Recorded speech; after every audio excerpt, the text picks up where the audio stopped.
Relax Mona darling, सारी दुनिया मुझे दीपक रिक्शा वाला के नाम से जानता है। वो जो तुम पर्दे पर देखते हो निरहुआ रिक्शा वाला, वो तो डुप्लीकेट है। लेकिन एक बात याद रखो, लोग दीपक रिक्शा वाला मूवी भी देखना चाहता है। लेकिन याद रखो मोना डार्लिंग, जिस दिन मेरे पास पैसा होगा तो मैं खुद मूवी बना लूंगा।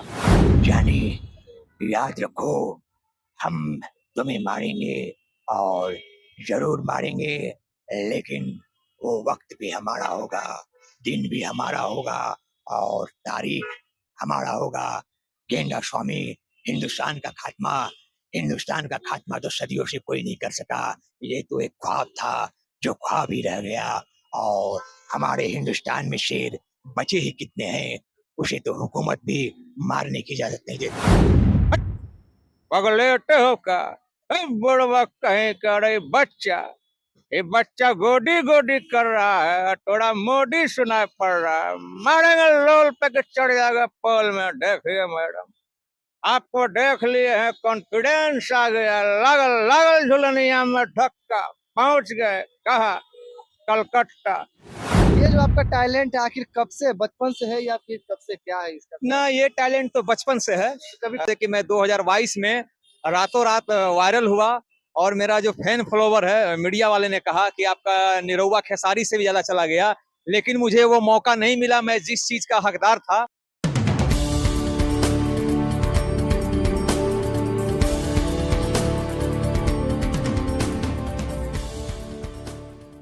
नमस्कार, आप देख रहे हैं टॉक्स इंडिया और साथ ही साथ पटना दर्शन न्यूज। आज हमारे साथ एक ऐसे व्यक्ति जुड़े हुए हैं जो कि काफी लाइमलाइट में थे।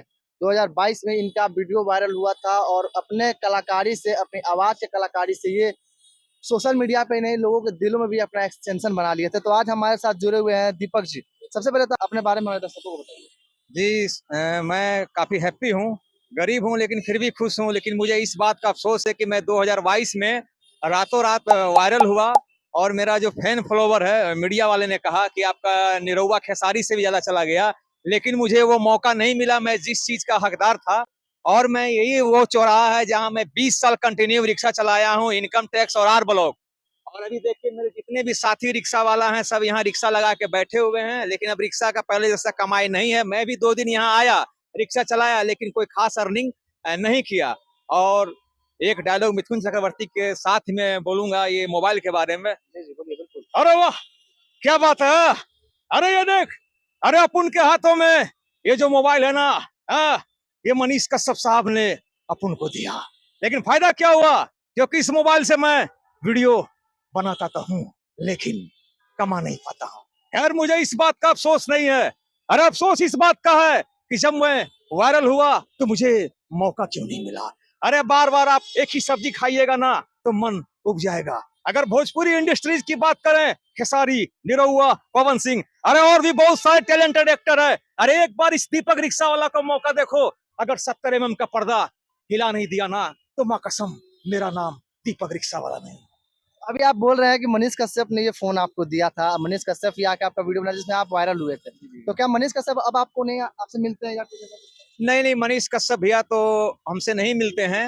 उनका मेरे पास नंबर है तो वो कॉल रिसीव नहीं कर सकते हैं, नहीं करते हैं, क्योंकि बिजी आदमी है। मैंने भी उनका वीडियो देखा था कि वो चुनाव लड़ने वाला जा रहे थे, लोकसभा का सांसद चुनाव, निर्दलीय चुनाव। तो मनीष कश्यप भैया अगर उस समय चुनाव लड़ लिए होते तो मेरा दिल कहता है, क्योंकि अंदर से आवाज आता है, तो वो चुनाव जरूर जीतते हैं। लेकिन उन्होंने चुनाव का वादा करके जो चुनाव नहीं लड़े, इससे उनका जो फैन फॉलोवर है घटता गया और उनका छवि थोड़ा धूमिल होता गया। तो वजह क्या है धूमिल होने का, जो छवि उनका है वो वजह? सबसे बड़ा वजह यही है मनीष कश्यप का, जो वादा किए कि हम लोकसभा का सांसद का चुनाव लड़ेंगे निर्दलीय, और लड़े नहीं। तो ऐसा नहीं ना है कि मनीष कश्यप पहले कुछ और थे, फिर जेल से छूटने के बाद बीजेपी में मिले, फिर उसके बाद कुछ और हो गया? नहीं, इधर हम मनीष कश्यप साहब का देख रहे हैं कि जिस तरह लोगों को पहले सपोर्ट किया करते थे, पैसा के माध्यम से आगे बढ़ाते थे, मदद करते थे, इधर तो कर नहीं रहे हैं। मनीष कश्यप साहब को करना चाहिए था और फिर से वही ग्राउंड रिपोर्टिंग करना चाहिए था जो पहले किया करते थे। लेकिन अब तो बीजेपी ज्वाइन कर लिए हैं। चलिए, लोग अपना फ्यूचर देखते हैं। मुझे मनीष कश्यप साहब से क्या लेना देना है। मैं तो बहुत बार कॉल भी किया कि सर आइए मेरे झारखंड, झारखंड की खूबसूरती को कैमरे में कैद करके दिखाइए, लेकिन वो नहीं आते हैं, उनसे बात निश्चित नहीं हो पाता है। और जिन पत्रकारों के पास उनका नंबर है और जो मनीष कश्यप करीबी आदमी है, मैं उनसे भी फोन करता हूँ कि एक बार मनीष कश्यप से बात कराइए, लेकिन वो नहीं कराते हैं। इसके दीपक रिक्शा वाला का कोई गिला शिकवा नहीं है। तो आप झारखंड से हैं, तो आप एक बार पहले हमारे दर्शकों को ये बताइए कि आप अपने बारे में पूरे, क्या आप है कहाँ से स्टार्ट किए, कहाँ से जी। उठे और कहाँ पे आए, ये सब। जी, मैं झारखंड का रहने वाला हूँ। झारखंड राज्य धनबाद जिला पावापुर नाम का एक छोटा सा गांव है। और मैं बचपन से ही मिमिक्री का बहुत शौकीन था और मैंने जिंदगी में कभी रियाज नहीं किया। फिर मैं 8वीं क्लास तक पढ़ा हूँ, पढ़ने में बहुत ब्रिलियंट था, जैसे noun is the name of the person place और थिंग्स। उसके बाद मैं बिहार की राजधानी पटना आया और पटना में यहाँ रिक्शा चलाया, 20 साल कंटिन्यू रिक्शा चलाया। और फिर कोरोना काल आ गया, तो कोरोना काल में एक ईटीवी भारत इंटरनेशनल जो न्यूज है वो आ रहा था, उन्होंने मेरा वीडियो अपलोड किया, कोरोना काल का डाला, वीडियो वायरल हुआ। फिर आज तक, फिर एबीपी लाइव, भारत एक नई सोच, बहुत सारा मीडिया मेरे पास आए। और उसके बाद फिर मनीष कश्यप साहब का फोन आता यानी है। मनीष कश्यप साहब के आने से पहले आप ऑलरेडी पहले आप न्यूज में आ चुके थे। हाँ हाँ, नेशनल न्यूज में मेरा वीडियो चल रहा था। ये बातें मनीष कश्यप भी अपने वीडियो में कह चुके हैं कि दीपक रिक्शा वाला इतना टैलेंटेड है कि पहले उनका वीडियो नेशनल न्यूज में चला है। तब मनीष कश्यप साहब फोन किए कि आइए आपका इंटरव्यू लेना है। फिर मैंने उनको इंटरव्यू लिया और फिर मुझे एक मोबाइल दिए और फिर मेरी मदद किए। मदद किए। जी। तो अब क्या लगता है कि अब कोई आपके साथ खड़ा नहीं होता है, जो पहले जिस तरह से लोग होते थे खड़े, अब कोई आपके साथ नहीं आता है? नहीं, खड़ा तो कोई नहीं होता है, लेकिन लोग अभी भी मुझे बहुत जानते हैं, पहचानते हैं। और मेरी मिमिक्री का दीवाना बच्चा बच्चा है, चाहे शाहरुख खान का आवाज हो, चाहे लालू जी का आवाज हो। एक दो लोग, आवाज हमारे दर्शकों को थोड़ा बढ़िया। हाँ, अब जैसे हमारे शाहरुख खान क्या कहेंगे? अरे सिमरन, अरे जानती हो, अरे बड़े बड़े सारे छोटी छोटी बातें होती रहती है। अरे माना कि मैं गुस्से में था, अरे थोड़ा सा बोल दिया, लेकिन तूने ये क्या किया? अरे बोरिया बिस्तर समेट टिक टिक टिक चली गई। खैर छोड़ो, लेकिन एक बात याद रखो सिमरन, अरे ये जो दीपक रिक्शा वाला है ना, अरे इसे भी अगर मौका मिला ना तो कसम से अरे आग लगा दूंगा। और हमारे लालू जी, हाँ, लालू जी। हाँ, लालू जी का एक कुछ ज्यादा ही फेमस है। हाँ, लालू जी का एक बड़ा ही सुंदर डायलॉग है, लागल लागल झुलनिया में धक्का। हाँ, बलम कलकत्ता। तो लालू जी अगर अपने अंदाज में बोलेंगे तो किस तरह बोलेंगे? हट, पगलेटे हो का, ए बुढ़वा कहीं का रे बच्चा, ये बच्चा गोडी गोडी कर रहा है, थोड़ा मोडी सुनाई पड़ रहा है, मारेंगे लोल पे के चढ़ जाएगा पोल में। देखिए मैडम, आपको देख लिए हैं, कॉन्फिडेंस आ गया, लागल लागल झुलनिया में धक्का, पहुंच गए कहा कलकत्ता। बिजली आई, पानी आई, हे मोदी जी धीरे बोलो नहीं तो नशे फट जाएगा। ये जो आपका टैलेंट है आखिर कब से, बचपन से है या फिर कब से, क्या है इसका? ना, ये टैलेंट तो बचपन से है। कभी कोशिश नहीं किया आगे अपने इस टैलेंट को दिखाने के लिए, कहीं जाए जहाँ पे हमारा इस चीज को अच्छा इससे मिल सके? मैं तो सोशल मीडिया में आवाज लगाता हूँ कि जिन लोगों को मुझसे मिमिक्री करवाना है, मुझसे मिमिक्री करवाइए, मुझे भी प्लेटफॉर्म दीजिए। लेकिन अब कोई दे तब ना। तो इतना वायरल होने के बाद भी आपको कोई प्लेटफॉर्म नहीं मिला? नहीं, कोई प्लेटफॉर्म नहीं मिला। हाँ, जिस समय वायरल हुए थे उस समय किसी शख्स ने कहा कि मैं आपके ऊपर मूवी बनाना चाहता हूँ दीपक रिक्शा वाला के नाम से। किसने कहा था, कुछ नाम आप बता सकते ना, नाम तो नहीं बता सकते हैं, उसका नहीं नाम नहीं बता सकते। कॉल आया था मुंबई से, तो हम बोले ठीक है, बहुत अच्छी बात है, लेकिन उसमें निरहू भाई एक्टिंग करेंगे। हम कहे ये कैसे हो सकता है, दीपक रिक्शा वाला कोई और है, निरहू रिक्शा वाला कोई और है। फिर उसके बाद मुझे एक ऋतिक रोशन का मूवी जो पापड़ बेचने वाला था, सुपर 30, हाँ, हाँ, सुपर 30 में मैं ऑडिशन करने के लिए गया था, रिक्शा वाला का रोल था। तो बाद में बोला कि नहीं, इस सीन को साइकिल पर फिल्मा लिया जाएगा। तो यही सब बात है, मुझे मौका नहीं मिला। उन सब जगह पे ऑडिशन देने गया लेकिन फिर भी आपको सक्सेस नहीं हाँ, सक्सेस नहीं मिला। और लोग अजीत साहब का आवाज बहुत पसंद करते हैं, जो मेरा फेमस डायलॉग है जिससे मैं वायरल हुआ। हाँ,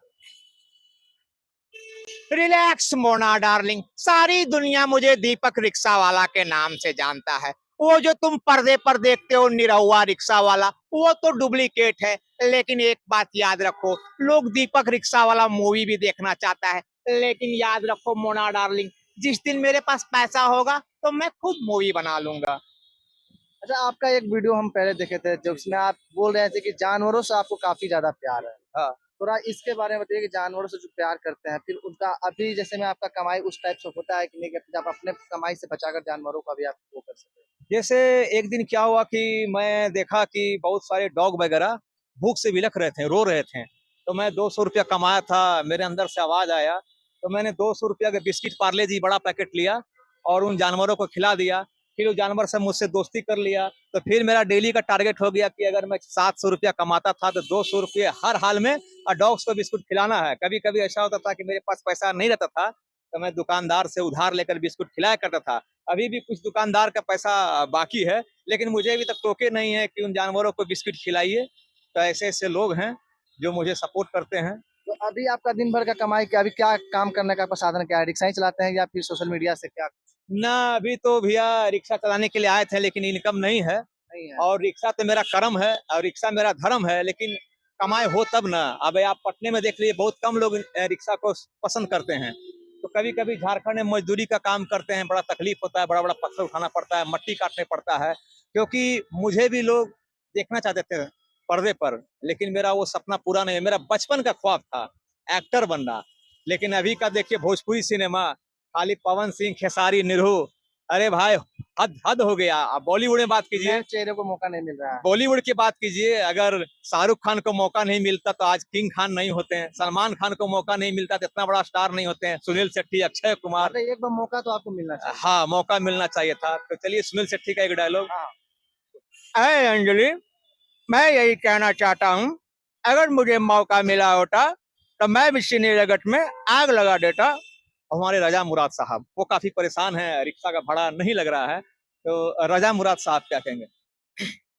मेरा नाम रजा मुराद है।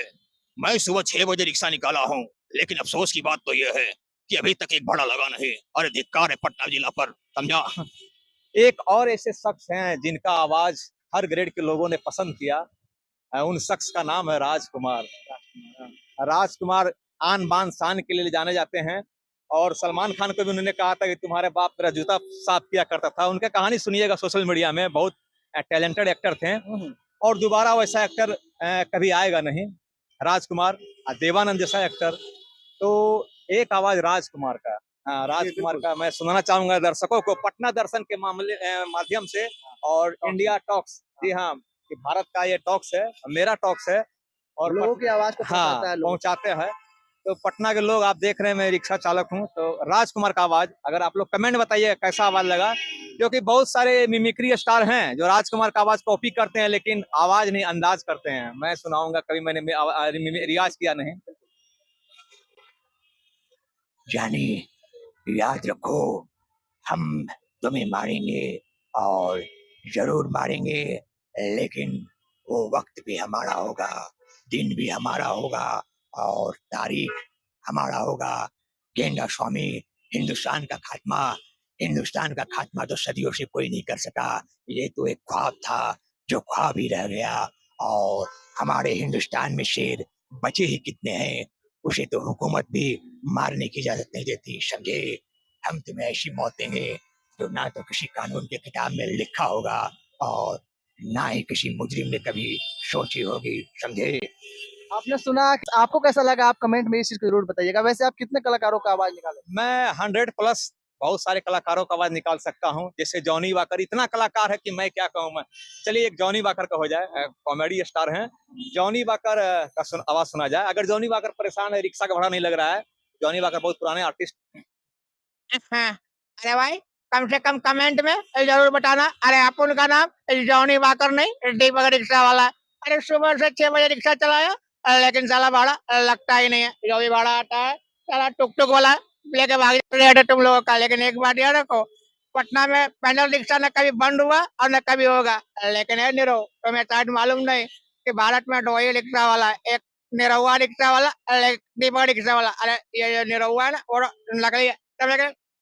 एक आवाज ऐसा निकले जिसमें दर्शक कमेंट में बताए कि ये आवाज किसका था। अच्छा अच्छा, जो आप नाम नहीं रिवील कीजिएगा, दर्शकों को बताना है ठीक जो है किसका। दर्शकों, अब आप ये बताइएगा कि ये किनका आवाज है। मैं पटना की सरजमी पे खड़ा हूँ, बिहार की राजधानी पर इनकम टैक्स का एरिया है। और सबसे पहले आप लोग ये चैनल को सब्सक्राइब जरूर कर लें, क्योंकि दीपक रिक्शा वाला आप लोगों से रिक्वेस्ट करता है।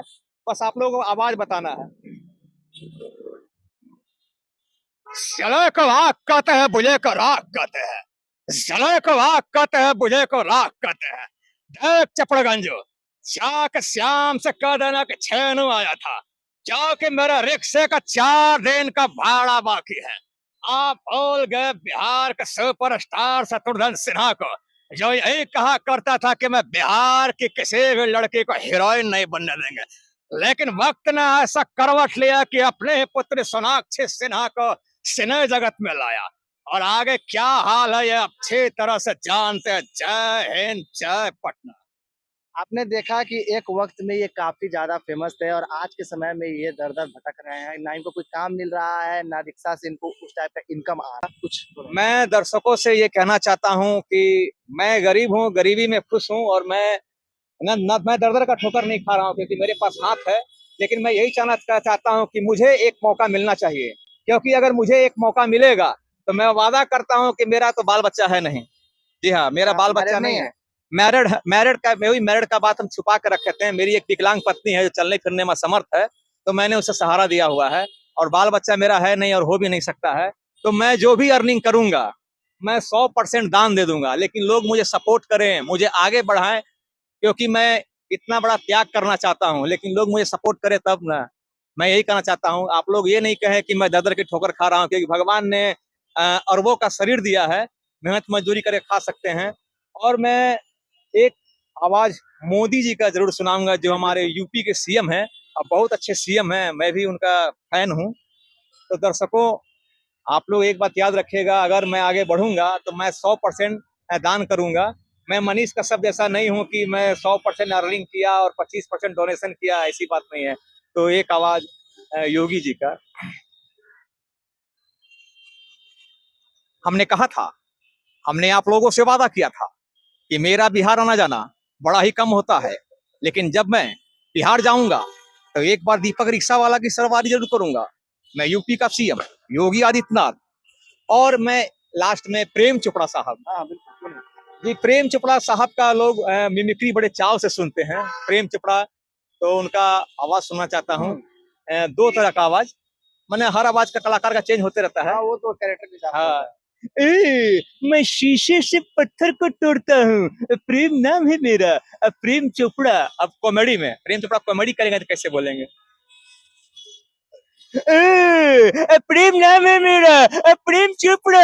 नंगा नहाएगा क्या, निचोड़ेगा क्या? 70 साल का हो गया हूँ, वृद्धा पेंशन अप्लाई किया हूँ, और बिहार में 400 रुपया मिलता है, लेकिन अभी तक मुझे मिला नहीं। इसलिए नीतीश कुमार से कहता हूँ, ये क्या माजरा है? और बार बार स्लोगन लिखता है कि बिहार में बहार है और नीतीश कुमार है। प्रेम नाम है, प्रेम चोपड़ा। देखा आपने इन्होंने कैसे अपनी आवाज निकाली यहाँ पे। अब आपको क्या लगता है, आप क्या सोचते हैं इनके बारे में? क्या इनको मौका मिलना चाहिए या नहीं मिलना चाहिए? क्योंकि इनके अंदर जो टैलेंट है वो रियल टैलेंट है और मेरे हिसाब से इनको मौका मिलना चाहिए। आप क्या सोचते हैं कमेंट बॉक्स में जरूर शेयर करें। मिलते हैं अगली खबर में, तब तक के लिए धन्यवाद।